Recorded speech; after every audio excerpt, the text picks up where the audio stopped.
Hello बच्चों, तो ये अभ्यास बेस सीरीज ABS 58 है। इसमें दो टाइप के सवाल हैं। पहला सेक्शन 1 क्या है, matrix match single correct type, और दूसरा क्या है सेक्शन 2 जिसमें दो सवाल हैं न्यूमेरिकल वैल्यू आंसर टाइप। तो सबसे पहले क्वेश्चन एक बार देखिए, खुद से ट्राई करिए, देन वीडियो को कंटिन्यू करिए। तो चलो शुरू करते हैं। पहला सवाल देखते हैं क्या है। Consider the following linear equations ax plus B Y plus C Z equal to zero, comma B x plus C Y plus A Z equal to zero, comma C X plus A Y plus B Z equal to zero. Match the conditions expression in column 1 with statements in column 2। अब पहला column 1 में ए part का है, A plus B plus C is not equal to zero and A square plus B square plus C square is equal to A B plus B C plus C A. दूसरा option B part लिखा हुआ है ऐसे, सी लिखा हुआ है ऐसे, D लिखा हुआ है। अब इसके हिसाब से कॉलम 2 में कुछ लिखा हुआ है, पी क्यू आर एस में क्या लिखा है, the equation represent the plane meeting only at a single point. क्यों में लिखा था equations represent the line X equal to Y equal to Z. तीसरा आर पार्ट लिखा the equation represent the identical planes. S part लिखा the equation represent the whole of the 3 dimensional space, पूरे 3 dimensional space को represent करता है। तो यहाँ पे तीन क्या है, होमोजीनियस इक्वेशन है, ठीक है। तो हमें नेचर ऑफ सोल्यूशन के बारे में बात करनी है, तो नेचर ऑफ सोल्यूशन के बारे में यहाँ पे किया गया है। तो चलो शुरू करते हैं, कैसे करेंगे इसको। तो यहाँ पे हमने देखो इक्वेशन लिख लिया, आपने होमोजीनियस इक्वेशन लिखा है A X plus B Y plus C Z, और ये तीनों इक्वेशन लिख लिया। अब ये होमोजीनियस है तो यहाँ पे दो सिचुएशन होंगी, या तो डेल्टा क्या होगा, जीरो होगा, या तो डेल्टा जीरो नहीं होगा। क्लियर है। अगर डेल्टा जीरो नहीं हुआ तो क्या होगा, यूनिक सोल्यूशन जिसको ट्राइवल सोल्यूशन बोला जाता है। क्लियर, सिंगल पॉइंट आएगा, एक्स जेड 0,0,0 आएगा, एकलौता सोल्यूशन।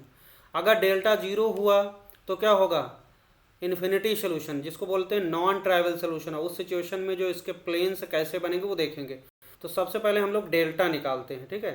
तो देखो यहाँ पे अगर आप डेल्टा कैलकुलेट करोगे तो डेल्टा कैसे लिखते हैं हम लोग, पहली रो में एक्स वाई जेड इक्वेशन जो है उसके ऑप्शन लिखना है ए बी और ये सी।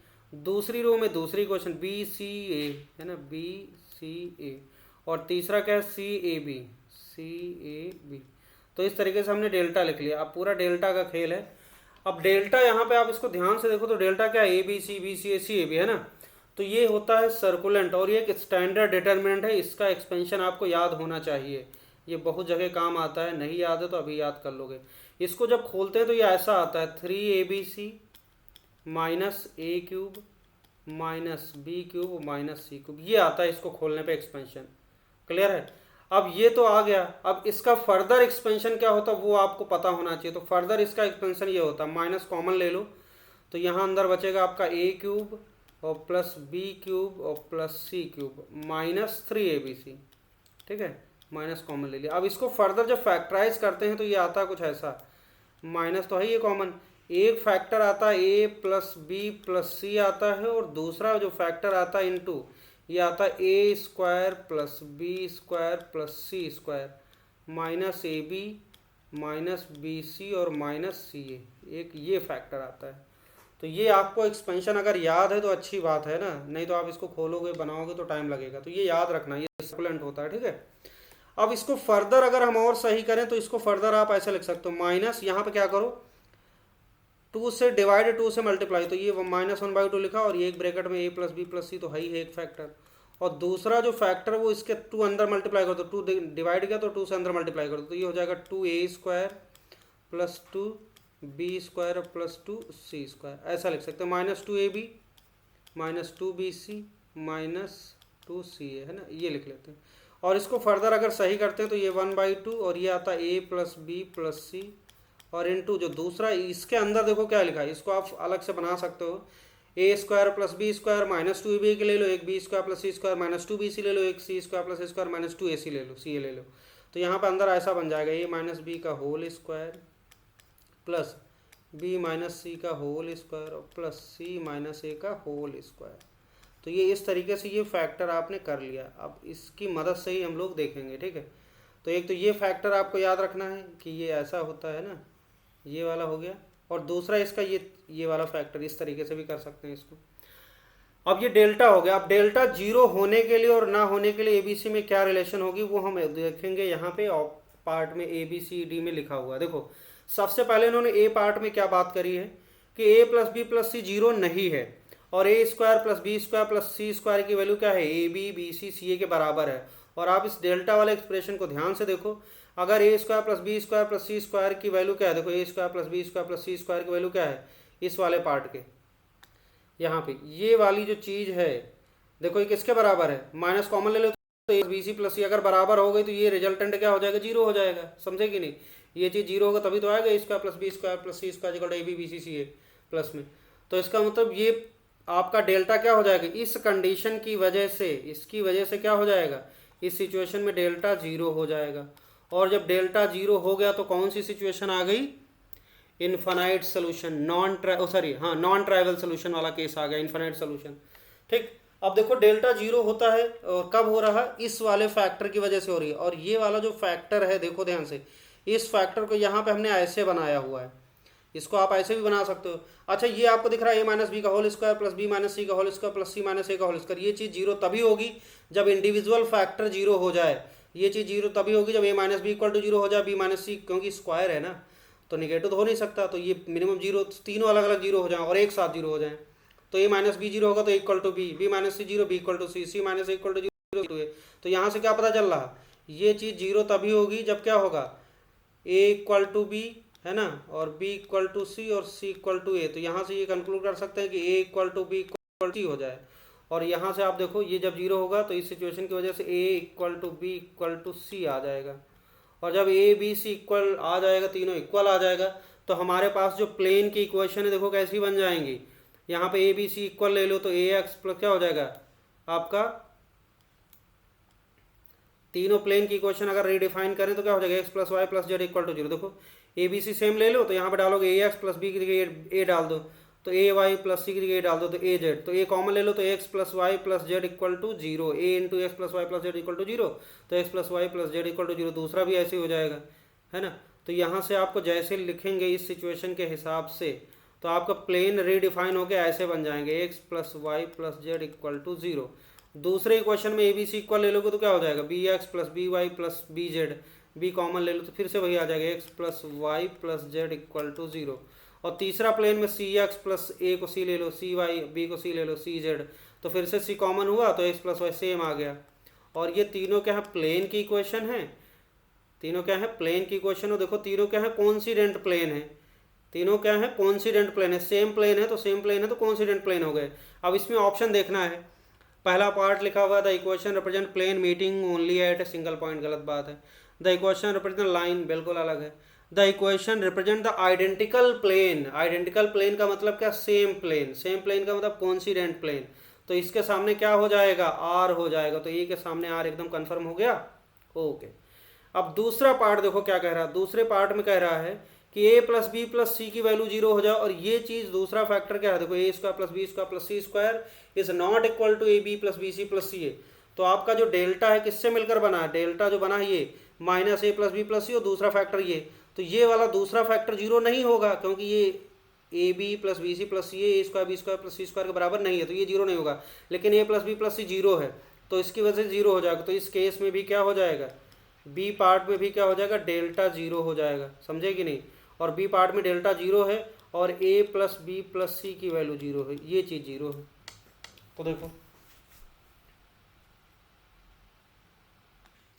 अब इस सिचुएशन में भी क्या होगा, डेल्टा तो जीरो हो ही रहा, और इस डेल्टा जीरो हो रहा, साथ में कैसे जीरो हो रहा, आपका ये वाला फैक्टर जीरो हो रहा है, इस वजह से ये जीरो है, ये नॉन जीरो है।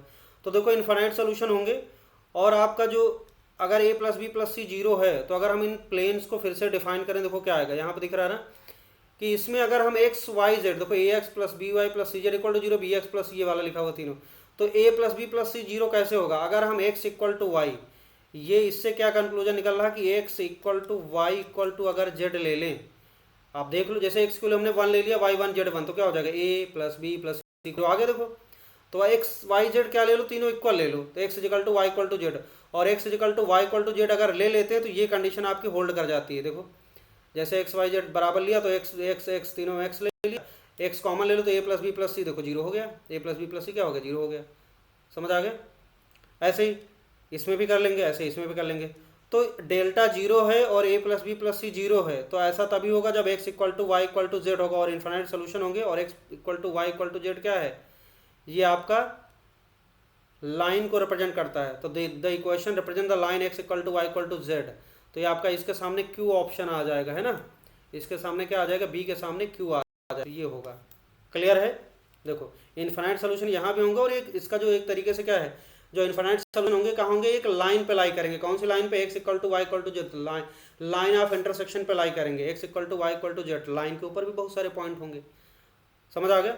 अब तीसरा जो पार्ट है, अगर आप इस बी पार्ट में अगर आप समझना चाहो तो ऐसे देख सकते हो, जैसे कि ऐसे प्लेन है, मान लेते हैं, है ना, ये ऐसे प्लेन है, और ये क्या हो गया, है ना, ये लाइन है, तो ये पीछे निकल गया, ये तो ये लाइन दिख रही। अब तीसरा वाला प्लेन भी क्या हो जाए, इसी से पास हो जाए, है ना, तीसरा, तो ये देखो ये कॉमन लाइन हो गई इसी के अलावा। ये लाइन कौन सी? x equal to Y equal to z वाली लाइन है। इससे पहले वाले पार्ट में ये में क्या था, कोइंसिडेंट प्लेन आ गए थे, तभी इनफाइनाइट सोल्यूशन था। यहाँ पे एक लाइन पे बहुत सारे पॉइंट लाई कर रहे हैं, लाइन से दो प्लेन, लाइन ऑफ इंटरसेक्शन होगा, तीसरा उसी लाइन से पास हो रहा है, तब ऐसा हो रहा। अब चलो सी पार्ट करते हैं, तो बी के सामने क्यू आ गया, समझ आ गया। अब सी पार्ट देखते हैं। सी पार्ट में क्या है हमारा, सी पार्ट में कहा गया कि a plus B plus C zero नहीं है, और A square plus B square plus C square is not equal to A B plus B C plus C. अब देखो ये भी पार्ट क्या, ये जीरो नहीं है, और ये वाला पार्ट भी क्या होगा, देखो ये माइनस कॉमन ले लो, A B plus B C इसके बराबर नहीं होगा, तो ये भी जीरो नहीं होगा, तो ये नॉन जीरो नंबर का प्रोडक्ट क्या आ जाएगा, नॉन जीरो। मतलब सी पार्ट में क्या हो जाएगा, इस कंडीशन की वजह से डेल्टा नॉन जीरो आ जाएगा, और जब डेल्टा जीरो नहीं होगा तो यूनिक सोल्यूशन होगा, और यूनिक सोल्यूशन का मतलब क्या हो गया, आपका ट्राइवल सोल्यूशन। ठीक है, तो आपका जो सोल्यूशन होगा वो क्या होगा, देखो इसमें ऑप्शन पढ़ो, the equation represent plane meeting only at a single point. तो इसका जो यूनिक सोल्यूशन होगा यही क्या होगा, हमारा ट्राइवल सोल्यूशन होगा, जिसको बोला जाता है ट्राइवल सोल्यूशन। और वो क्या होगा, 0,0 एक ही सोल्यूशन आएगा, 0,0,0 एकलौता पॉइंट, यही एक्स वाई जेड 0,0,0 एक पॉइंट होगा, तो इसके सामने पी आ जाएगा, बस एक ही सोल्यूशन मिलेगा आपको, तो इसके सामने पी आ जाएगा। तो ये सिंपल सा है ना, तो इसमें लिखा हुआ कि the equation represent plane meeting only at a single, plane तो रिप्रेजेंट कर ही रहे हैं, और सिंगल पॉइंट में मीट करते हैं, एक ही सोल्यूशन मिल रहा है। ठीक है, तो सी हो गया, तो सी के सामने पी आ गया। अब डी पार्ट हम लोग देख लेते हैं। डी के सामने क्या, देखो डी के सामने क्या है आपका, A plus B plus C zero, और A square plus B square plus C square equal to A B B C C है। अब इस केस में देखो क्या है, दोनों डेल्टा क्या होगा, ये पार्ट भी जीरो हो रहा, और ये वाला पार्ट भी क्या हो जाएगा, देखो ये इसके बराबर हो जाएगा, तो जैसे इधर लाएंगे तो ये चीज़ जीरो हो जाएगी, दोनों चीज़ें जीरो हो गई, 0 गुणे 0 0 0, डेल्टा जीरो हो गया, तो क्या आ गया, इनफाइनाइट सोल्यूशन तो आ ही गए, इनफाइनाइट सोल्यूशन। और जो इनफाइनाइट सोल्यूशन होंगे वो किस तरीके के होंगे, इसको देखने के लिए हम लोग क्या करते हैं, देखो यहाँ पे ध्यान से देखो, a plus B plus C zero हुआ, और यहाँ पे एक चीज़ और है, और ये वाला जीरो कब हो रहा, देखो जब ए बी सी बराबर है, तो इस सिचुएशन में क्या है कि a plus B plus C zero है, एंड क्या है, ये वाला भी जीरो हो रहा, तो मतलब a equal to B equal to C, ये बराबर भी है, तो यहाँ से हम लोग ये कंक्लूड कर सकते हैं क्या, a equal to B equal to C, ये हम लोग निकाल सकते हैं। दिस इम्प्लाइज, अगर हम यहाँ से यूज करें a plus B plus C zero, a equal to B equal to C, तो b की जगह a डाल दो, c की जगह a डाल दो, तो क्या हो जाएगा, 3a इक्वल टू 0 आ गया। आ गया कि नहीं आ गया, हमने क्या किया, ए बी सी बराबर ले लिया, तो a plus a 3 equal to 0, तो a की वैल्यू क्या आ गई, 0। सिमिलरली अगर a 0 हो तो a इक्वल टू बी है, तो क्या हो जाएगा, b भी 0 हो जाएगा, और सिमिलरली c भी 0 हो जाएगा। और जैसे ही a b c 0 लेंगे तो आपके प्लेन कैसा हो गया, देखो तो इससे यहाँ से प्लेन आ गया आपका 0x plus 0y plus 0z equal to 0, और ये तीनों इक्वेशन ऐसी बन जाएंगी। अब इसमें एक्स वाई जेड, इस इक्वेशन कोई भी थ्री डायमेंशनल स्पेस में कोई भी पॉइंट ले लो आप, एक्स वाई जेड, हर एक पॉइंट इस इक्वेशन को सेटिस्फाई करेगा, क्योंकि यहाँ पे 0x है इंटू 0y इंटू 0z है, तो ए बी सी जीरो होने की वजह से x कुछ भी डालो, y कुछ भी डालो, z कुछ भी डालो, हमेशा ये चीज़ LHS RHS बराबर होगा, मतलब 0x plus 0y plus 0z equal to 0 always true हो जाएगा। और एक ही ऑप्शन लिखा हुआ है, the equation represent the whole of the 3 dimensional space, मतलब 3 डायमेंशनल स्पेस में कोई भी पॉइंट ले लेते हैं, एक्स वाई जो कोई भी ले लो आप, करेगा ही इसको, तो क्या हो जाएगा, ये एस पार्ट आ जाएगा, 3 डायमेंशनल स्पेस को रिप्रेजेंट करता है, तो डी के सामने क्या आ जाएगा, एस आ जाएगा। बहुत बेहतरीन सवाल था। अब चलते हैं ऑप्शन के पास, इसको मैच करा लेते हैं, आर क्यू पी एस, तो कौन सा option R Q P S लिखा है उसको सही कर देते हैं। तो इसके सामने देखो कौन सा ऑप्शन लिखा हुआ, देखो पहला लिखा हुआ आर क्यू पी एस, ये पहला ऑप्शन इसका करेक्ट हो जाएगा, है ना, R Q P S, R Q और इसके सामने पी, इसके सामने एस, तो ये पहला ऑप्शन करेक्ट हो गया। आगे बढ़ते हैं, अगला सवाल देखते हैं। अगला क्वेश्चन देखो क्या है, न्यूमेरिकल वैल्यू आंसर टाइप है, इसमें लिखा हुआ है ए बी सी क्या है, आई प्लस पॉजिटिव इंटीजर है, एंड क्या है डिटरमिनेंट लिखा हुआ है 1 + a³ a² b a² c, a b square 1 + b³ b² c, a c square b c square 1 + c³, और इसका जो डिटरमिनेंट वैल्यू क्या दे रखा है 11 दे रखा है। Then total number of possible triplets of a b c is R, तो ए बी सी कितने डिफरेंट ट्रिपलेट्स पॉसिबल हैं ए बी सी के, जिससे कि ये डिटरमिनेंट की वैल्यू क्या है 11 के बराबर हो जाए। तो इसे सॉल्व करने के लिए हम लोग क्या करेंगे, सबसे पहले डिटरमिनेंट को ओपन करेंगे, क्योंकि एबीसी में एक इक्वेशन बनेगी, उसी के बाद ही हम लोग डिसाइड कर पाएंगे। ठीक है, तो इस डिटरमिनेंट को ओपन करना है। अब डिटरमिनेंट को ओपन करने के लिए आप तो एक तो चाहो तो डायरेक्ट ओपन कर लो या फिर कुछ प्रॉपर्टीज़ का यूज़ कर लो। तो इसको अगर आप ध्यान से देखो तो क्या दिख रहा है आपको 1 + a³ ये दिख रहा आपको है ना, यहाँ पे भी अगर इसको डायरेक्ट ओपन करें तो काफ़ी ज़्यादा कैलकुलेशन दिख रहे हैं आपको। तो इसको थोड़ा सा चालाकी करते हैं, देखो क्या करें। इसमें हम पहले क्या करें, पहली वाली रो में ए से मल्टीप्लाई कर दूँ। ठीक है, तो एक काम इसमें करो, पहली रो में क्या करना है ए से मल्टीप्लाई करो, दूसरी रो में क्या करो बी से मल्टीप्लाई करो, और तीसरी रो में क्या करो सी से मल्टीप्लाई करो। तो एक तरीके से हमने क्या किया, ए बी सी से मल्टीप्लाई करो, तो डिवाइड भी करना पड़ेगा। तो एक काम ऐसे करते हैं, देखो यहाँ पे हमने क्या किया 1/ABC लिखा, ऐसे लिख लिया डिटरमिनेंट के बाहर, और उसके बाद डिटरमिनेंट बनाया। अब हमने पहली रो में ए से मल्टीप्लाई कर दिया, तो हमारा डिटरमिनेंट कैसा हो जाएगा a + a⁴ a³ ए से किया तो a³ b, और ये क्या हो जाएगा a³ c हो जाएगा। अब दूसरी रो में हमने b से कर लिया, ठीक है, तो ये हो जाएगा ab³, और ये हो जाएगा b + b⁴, है ना, और ये हो जाएगा आपका b³ c। और तीसरी रो में क्या करो c से मल्टीप्लाई कर दो, तो c से करेंगे तो क्या हो जाएगा ac³, और ये हो जाएगा आपका bc³, और ये हो जाएगा आपका c + c⁴। अब देखो हमने क्या किया, बैलेंस कर लिया। यहाँ पे हमने नीचे देखो ए बी सी से डिवाइड कर दिया और ए बी सी से मल्टीप्लाई भी कर लिया। तो जो न्यूमरेटर में ए बी सी था, ए को हमने पहली रो में भेज दिया, बी को दूसरी रो में भेज दिया, और सी को तीसरी रो में भेज दिया। तो बैलेंस है, कोई दिक्कत नहीं। ठीक है, तो डिटरमिनेंट अगर कोई चीज़ मल्टीप्लाई करते हो तो उससे डिवाइड भी करना पड़ेगा, तभी वो, नहीं तो गड़बड़ हो जाएगा। ठीक है, तो हमने क्या किया ए बी सी। अब जैसे ये बना, अब आपको क्या करना, देखो यहाँ पे ए बी सी लिखा हुआ है। अब इस डिटरमिनेंट को ध्यान से देखो, अब इसमें क्या, आप कॉलम को देखो जरा। अब कॉलम में आपको दिखाई पड़ रहा है कि हम पहले कॉलम से ए कॉमन ले सकते हैं, दूसरे कॉलम से क्या कर सकते हैं बी कॉमन ले सकते हैं, तीसरे कॉलम से सी कॉमन ले सकते हैं कि नहीं। देखो, तो जैसे हमने पहले कॉलम से क्या लिया ए कॉमन ले लिया, दूसरे कॉलम से बी कॉमन ले लिया, और तीसरे कॉलम से सी कॉमन ले लिया, तो कुछ ऐसा सीन क्रिएट हुआ। पहले से ए कॉमन लेंगे, देखो a + a⁴ में ए कॉमन ले लो तो a × 1 + a³ बचेगा, और ab³ है ac³। देखो पहले कॉलम ए फैक्टर दिख रहा है, ए निकल आया, तो ये बचेगा क्या, जो बचेगा लिख लो 1 + a³ बचा, यहाँ पे क्या बचा b³ बचा, और यहाँ पे क्या बचा c³ बचा। ओके, उसके बाद दूसरे कॉलम से हमने b निकाला था, तो ये a³ बचेगा। ठीक है, और दूसरा क्या बचेगा 1 + b³ बचेगा, 1 + b³ बचेगा, क्योंकि हम b निकाल चुके हैं, और यहाँ पे b निकल गया तो c³ बचेगा। और तीसरे कॉलम में क्या, देखो तीसरे से हमने क्या निकाला c निकाला, तो a³ बचा, एक सेकंड, a³ हो गया, और यहाँ से b³ आ गया, और यहाँ पे क्या आ गया आपका 1 + c³, 1 + c³ आ गया, ये आ गया। देखो अब इसको ध्यान से देखो, इसमें पहली रो में क्या है 1 + a³, दूसरी रो में b³, ऐसा है होती। अगर हम क्या करें, पहली रो में दूसरी और तीसरी रो को ऐड करें, तो आपको एक अच्छी चीज़ क्या दिख रही है, पहली रो के हर एक सारे एलिमेंट सेम हो जाएंगे, है ना। जैसे हम क्या करें, r1 को रिप्लेस कर दे, अच्छा ये तो कट गया, ए बी सी तो उड़ गया इसकी मदद से, ये तो खत्म, है ना। तो आपने देखो क्या किया था, बढ़िया था कि आपने रो में मल्टीप्लाई किया था, फिर कॉलम से कॉमन लिया ए बी सी, रो में ए बी सी मल्टीप्लाई किया था, कॉलम से ए बी सी कॉमन लिया, तो ये अंदर का डेटा ऐसा हो गया, बढ़िया। चलो अब अगले स्टेप में हमें क्या करना है, देखो पहली रो में क्या करें, दूसरी और तीसरी रो को ऐड कर दें, तो पहली रो में क्या आ जाएगा 1 + a³ + b³ + c³, यहाँ भी आ जाएगा a³ + 1 + b³ + c³। तो पहली रो के सारे एलिमेंट सेम हो जाएंगे, तो ये कर सकते हैं ऑपरेशन। r1 प्लेस कर दो किससे, r1 + r2 और प्लस r3 से, ऐसे रिप्लेस कर दो, तो ये आपका डिटरमिनेंट कैसा बन जाएगा, ये कुछ ऐसा बन जाएगा। देखो ये बाहर तो कुछ है ही नहीं, अंदर हो गया 1 + a³ + b³ और प्लस c³ आ गया। दूसरा वाला हो जाएगा a³ + 1 + b³ प्लस c³, और तीसरे में आ जाएगा आपका a³ + b³ और +1 और प्लस c³ आ गया। और बाकी दूसरी रो को ऐसे छापो, तो b cube 1 plus b cube, और यहाँ पे बी क्यूब, तीसरी रो क्या है c cube 1 plus c cube, ये आ गया। क्लियर है?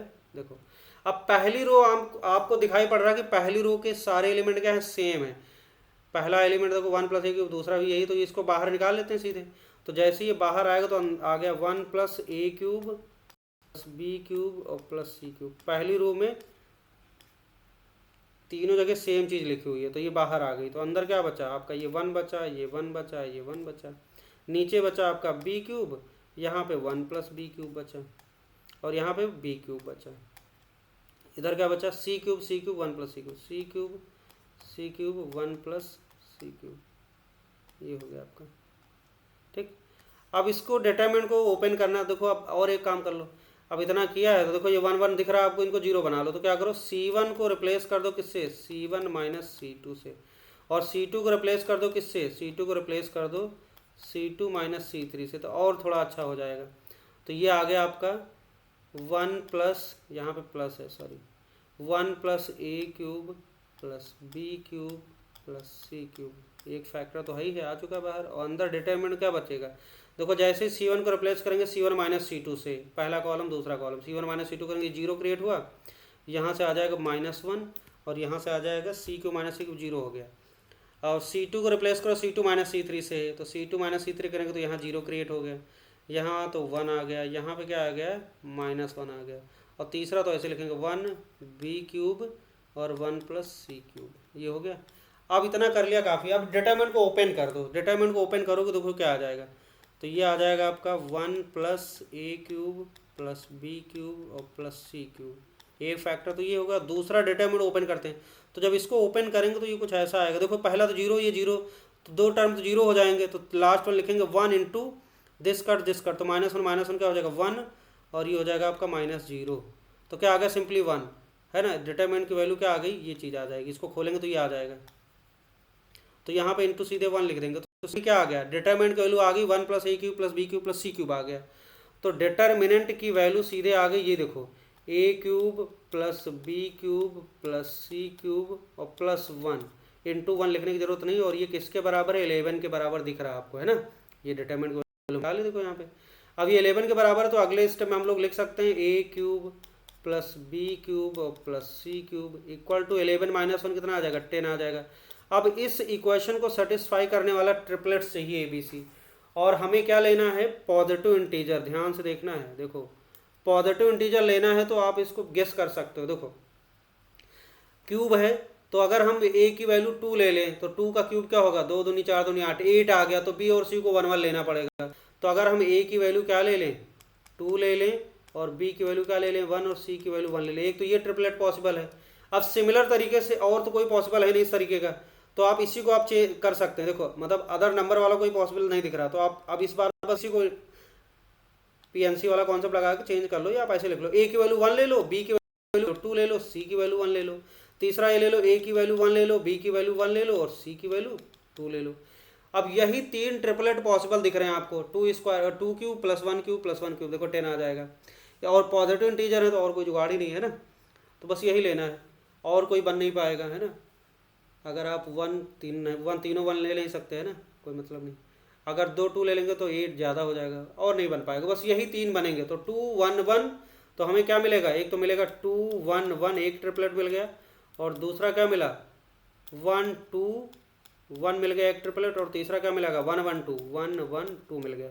तो ये 3 ट्रिपलेट, नंबर ऑफ ट्रिपलेट्स पूछा गया, total number of possible triplets, तो कितना आ जाएगा इसका आंसर, इसका आंसर 3 आ जाएगा। तो इसका आंसर क्या आ जाएगा 3, 3 ट्रिपलेट पॉसिबल हैं, देखो यही वाले 3, ठीक है, इसके अलावा कुछ होगा ही नहीं। तो आंसर 3 आगे बढ़ते हैं, अगला सवाल देखते हैं। अगला क्वेश्चन देखो क्या है, तीसरा। इफ़ एक डिटरमिनेंट दे रखा, देखो 3a1 plus b1, 3a2 plus b2, 3a3 plus b3, 3b1 plus c1, 3b2 plus c2, 3b3 plus c3, ऐसे तीसरी रो लिखी equal to lambda times determinant का लिखा a1 a2 a3, b1 b2 b3, c1 c2 c3, ये determinant, ये दोनों क्या है बराबर है। अब एक तरीके से देखो, अगर आप इसको सॉल्व करना, इसमें लैम्डा की वैल्यू बताना क्या, इस डिटरमिनेंट को अगर आप प्रॉपर्टीज लगा के, डिटरमिनेंट की प्रॉपर्टीज हम लोगों ने सीखा है, उन प्रॉपर्टीज को लगा के क्या करोगे, इसको इस फॉर्मेट में लाओगे, फिर ये कांस्टेंट कुछ आ जाएगा नंबर यहाँ पे।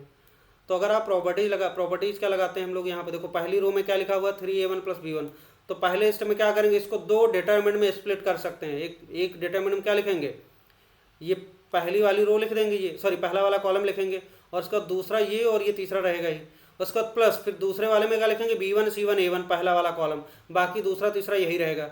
फिर ऐसे करते जाएंगे, फिर इसको स्प्लिट करेंगे, इसको फिर से दो करेंगे तो फिर से आएगा ये वाला आएगा, फिर से इसको दो करेंगे, तो ऐसे करते जाएंगे, काफ़ी लंबा प्रोसेस है।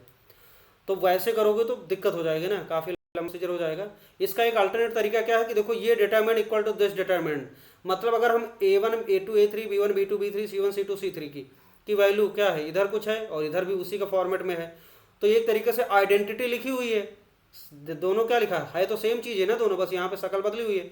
तो ये आइडेंटिटी लिखी हुई है, तो a1 b1 a2 ये सबकी वैल्यू इधर कुछ डालें और सेम वैल्यू यहाँ पे डाल दें राइट साइड वाले डिटरमिनेंट में, तो दोनों से डिटरमिनेंट की वैल्यू क्या आएगी, सेम आएगी। और इस कॉन्सेप्ट का यूज कर लेंगे तो हमें लैम्डा की वैल्यू आसानी से मिल जाएगी। अब हमारा समझना ये यहाँ पे कि देखो a1 b1 sorry a1 a2 a3 b1 b2 b3 c1 c2 c3 इनकी वैल्यू आप अपनी मर्जी से डालो, जो मन करे डालो, इधर हो इधर भी डालो, बस ध्यान रखो कि इनकी ऐसी वैल्यू लेना है जिससे कि इस डिटरमिनेंट की वैल्यू जीरो ना हो, क्योंकि अगर जीरो हो गई तो जीरो हो जाएगा तो फिर अब मिला ही नहीं पाओगे लैम्डा क्या होगा, है ना। तो a1 ये ऐसा लेना है जिससे कि नॉन जीरो आए डिटरमिनेंट की वैल्यू, और छोटी वैल्यूज लेना है जिससे कि कैलकुलेशन में आसानी रहे। तो देखो हम लोग क्या करते हैं, a1 को ले लो, है ना, a2 को 1 ले लो और a3 को 1 ले लो, एकदम छोटी वैल्यूज। b1 को क्या ले लो, 1 ले लो इसको, और इसको क्या ले लो, 0 ले लो, है ना, और b3 को क्या ले लो, 1 ले लो, और इसको 0 ले लो, इसको 0 ले लो और इसको 1 ले लो। अब ये जो डिटरमिनेंट राइट साइड में, इस डिटरमिनेंट की वैल्यू जरा कैलकुलेट कर लो, ये वाली वैल्यूज लेके, तो इसकी वैल्यू एक बार निकाल लेते हैं। देखो इसका वैल्यू निकाल लेते हैं, तो ये 1 होगा 1 होगा 1 होगा 1 0 और 1, ये ऐसी वैल्यू लेना कि नॉन जीरो डिटरमिनेंट हो, जीरो ना होने पाए, ठीक है, आपकी मर्जी अपने हिसाब से लेना। तो ये कोई भी ले सकते हैं, हमने आसान वैल्यू लेना, कैलकुलेशन ना करना पड़े। दिस कट तो क्या आएगा, देखो ये हो गया दिस कट, तो 0 माइनस 0 0 माइनस 0 आ गया, उसके बाद -1 करेंगे तो ये कट हो गया, ये कट हो गया, तो 1 माइनस 0 आ गया, और लास्ट 1 किया और यहाँ से ये कट तो 1 0 0 माइनस 0 0 माइनस 0 आ गया। देखो क्या आ गया, 1 इंटू 0 0 हो गया, -1 इंटू 1 -1 आ गया, और प्लस 0, तो इस डिटरमिनेंट की वैल्यू क्या आ गई, -1 आ गई। तो एक तरीके से इसकी जो डिटरमिनेंट वैल्यू आई है, तो ये राइट साइड में इस पूरी चीज़ को हम लोग क्या लिख सकते हैं, इस चीज़ को लिख सकते हैं -1 इंटू लैम्डा, लिख सकते हैं कि नहीं, इन वाली वैल्यूज़ के लिए। अब यही a1 a2 a3 b1 b2 b3 c1 c2 c3 इस डिटरमिनेंट में डालो और इसकी वैल्यू निकालो, और उसको क्या करोगे, -1 इंटू लैम्डा, मतलब माइनस लैम्डा के बराबर कर देंगे तो लैम्डा मिल जाएगा हमें। अब इसमें डालना, बहुत ध्यान से डालना है वैल्यू। देखो इस डिटरमिनेंट की वैल्यू क्या होगी, डेलते 3a1 की वैल्यू क्या हमने 1 मानी है, और प्लस b1 की वैल्यू क्या दिख रही है आपको, 1 मानी है, 1 डालो। 3 टाइम्स a2 की वैल्यू क्या मानी है, 1 मानी है, और b2 की वैल्यू दिख रही है 0 मानी है, तो 0 डाल दो। और उसके बाद 3a3 की वैल्यू क्या है, 1 है, और प्लस b3 की वैल्यू क्या, देखो 1 मानी हमने, 1 डाल दो। उसके बाद 3b1 की वैल्यू क्या है, 1 है, और प्लस c1 की वैल्यू देखो 0 है, 0 डाल दो। 3 टाइम्स b2 की वैल्यू 0 है, और प्लस c2 की वैल्यू क्या है, 0 है, देख के रखो इसमें। 3b3 की वैल्यू क्या है, देखो हमने मानी b3 की वैल्यू 1 मानी है, 1 हो गया, और प्लस c3 की वैल्यू क्या देखो 1 है, रख दो। उसके बाद 3c1 की वैल्यू क्या है, 0 है, और प्लस a1 की वैल्यू क्या है, 1 है, और 3c2 की वैल्यू क्या है, c2 की वैल्यू 0 है, और प्लस a2 की वैल्यू क्या है, a2 कहाँ गया, ये a2 की वैल्यू देखो 1 दिख रही है आपको, है ना। और 3c3 की वैल्यू देखो यहाँ पे 1 है, और a3 क्या है, 1 है, ठीक, ये हो गया। अब कैलकुलेशन ध्यान से करो। अब ये डिटरमिनेंट बढ़िया से बन गया, देखो यहाँ 3 इंटू 1 3 प्लस 1 4 आ गया, इधर आया 3 इंटू 1 3 और प्लस 0 3 आ गया, और लास्ट में 3 इंटू 1 3 प्लस 1 4 आ गया। उसके बाद ये आ गया 3 इंटू 1 3 प्लस 0 3 आ गया, यहाँ पे 3 इंटू 0 0 0 प्लस 0 0 आ गया, यहाँ पे देखो 3 इंटू 1 3 और प्लस 1 4 आ गया, है ना। और यहाँ पे आ जाएगा 3 इंटू 0 0 प्लस 1 आ गया, और यहाँ 1 आ गया, है ना, और यहाँ पे 3 इंटू 1 3 प्लस 1 4 आ गया। अब इस डिटरमिनेंट को सीधे ओपन कर लो, ज़्यादा में प्रॉपर्टी लगाने की जरूरत नहीं, सीधे ओपन कर लेते हैं ना, छोटा सा डिटरमिनेंट नंबर वाला। 4 ले लिया, ये कट तो 0 -4 आ गया, उसके बाद -3 किया, और ये कट हो गया, ये कट 4 थे 12 -4 हो गया, और प्लस 4 हो गया, इसको कट करो तो 3 -0 आ गया। अब डिटरमिनेंट की वैल्यू देखो क्या आ रही, तो 4 चौक 16 -16 आ गया, और 12 में से 4 निकल गया, 8 बचा, 8 3 24 -24 आ गया, और यहाँ से 4 3 12 आ गया प्लस का। देखो अब ये -16, एक सेकंड, -16 आया, -24 और 4 3 12 हो गया, ठीक है। तो -16 और ये -24 प्लस 12 तो क्या बचा, -12 बचा, तो ये 6 2 8 हो गया, और 1 1 2 -28 आ गया। तो देखो इस राइट साइड वाले डिटरमिनेंट के लगी -28 और लेफ्ट वाले के डिटरमिनेंट क्या है, -1 इंटू लैम्डा, दोनों क्या होगा, बराबर होगा। तो हम ये बोल सकते हैं ये आइडेंटिटी है ही है। तो -1 इंटू लैम्डा की वैल्यू क्या होनी चाहिए, -28, तो दिस इम्प्लाइज लैम्डा की वैल्यू क्या हो जाएगा, 28। समझ आएगा। तो ये आसान तरीका था। तो then value of lambda is क्या हो जाएगा, 28 आ गया आंसर। आ गई बात समझ में। Okay, thank you.